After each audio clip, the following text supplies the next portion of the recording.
सुप्रभात। आज हम आपको हिंदी व्याकरण के अंतर्गत एक ऐसा विषय बताने जा रहे हैं जिससे परीक्षाओं में प्रश्न निश्चित रूप से पूछा जाता है।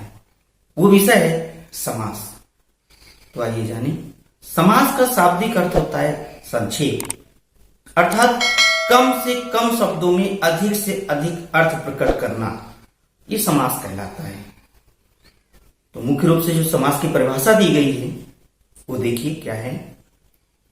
दो या दो से अधिक शब्दों या पदों के योग को समास कहते हैं। यहां पर यह जानना अति आवश्यक है कि संधि और समास में अंतर क्या है। इसमें बहुत लोगों को संदेह रहता है, कंफ्यूजन बना रहता है कि आखिर संधि क्या है, समास क्या है। तो ये जो प्रमुख अंतर है उसके विषय में आप लोग जान लीजिए, कभी कंफ्यूजन नहीं होगा। इसमें प्रमुख अंतर है, पहला अंतर, संधि में दो वर्णों का योग होता है, जबकि समास में कम से कम दो शब्दों या पदों का योग होता है।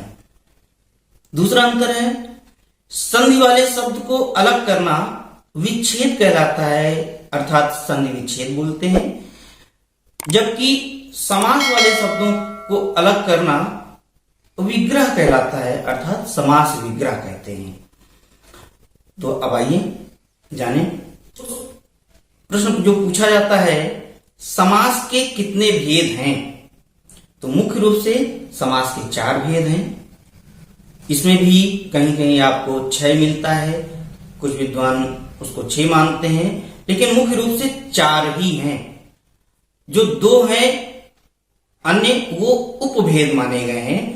उनको उपभेदों को लेकर कुछ विद्वान उसको 6 मानते हैं, लेकिन वो गलत है। जहां तक मेरा मानना है मुख्य रूप से 4 ही हैं। कैसे? तो उनके भेद देख लीजिए। समास के भेद के अंतर्गत पहला अव्ययीभाव समास, दूसरा तत्पुरुष समास, तीसरा द्वंद्व समास और चौथा बहुव्रीहि समास। तो तत्पुरुष समास के 2 उपभेद किए गए हैं, एक कर्मधारय समास और दूसरा द्विगु समास।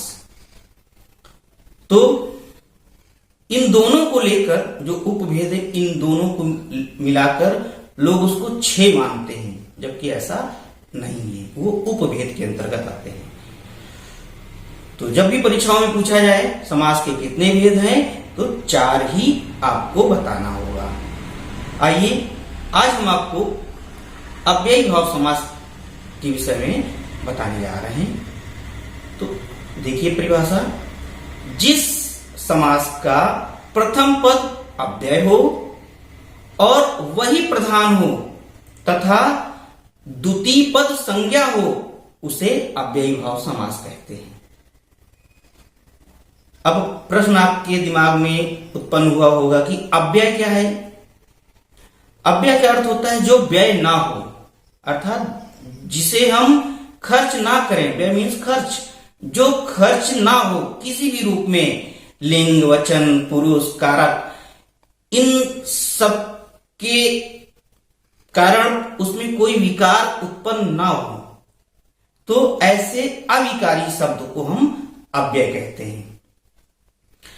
तो देखिए उदाहरण स्पष्ट हो जाएगा। जैसे आजन्म, आजन्म सामासिक शब्द है।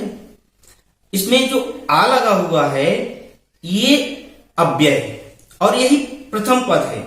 प्रथम पद और द्वितीय पद, सामासिक शब्द में 2 पद होते हैं, प्रथम पद और द्वितीय पद। तो प्रथम पद यहां पर आ और द्वितीय पद जन्म।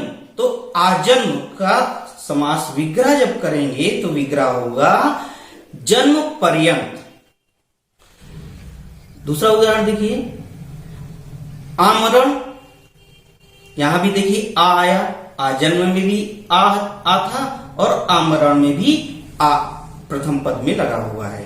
तो आमरण का अर्थ समास विग्रह जब हम करेंगे तो मरण तक इसका समास विग्रह होगा।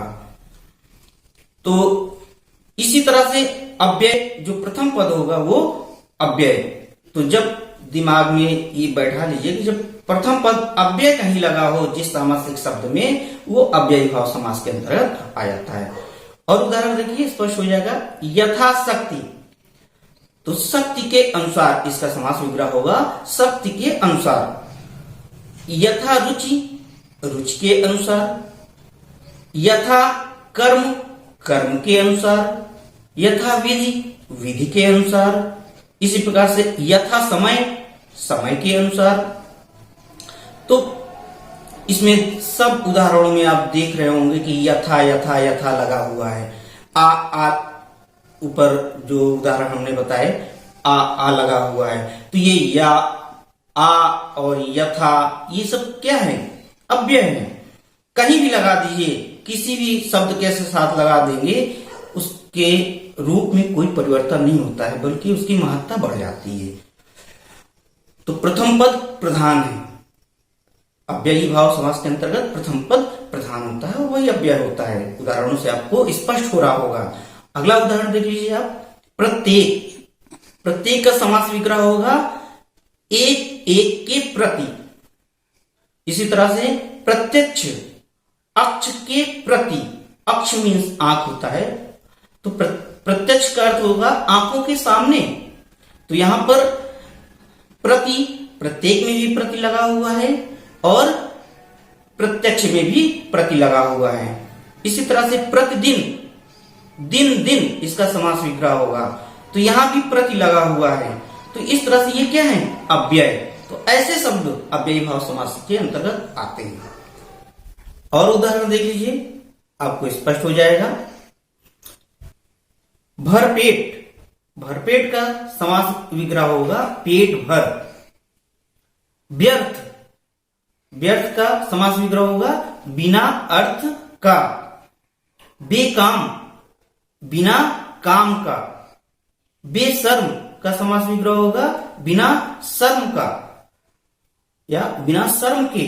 तो इस प्रकार बहुत से उदाहरण है जहां पर प्रथम पद अव्यय होता है और वही प्रधान होता है, वहां अव्ययी भाव समास होता है, दूसरा पद संज्ञा होता है।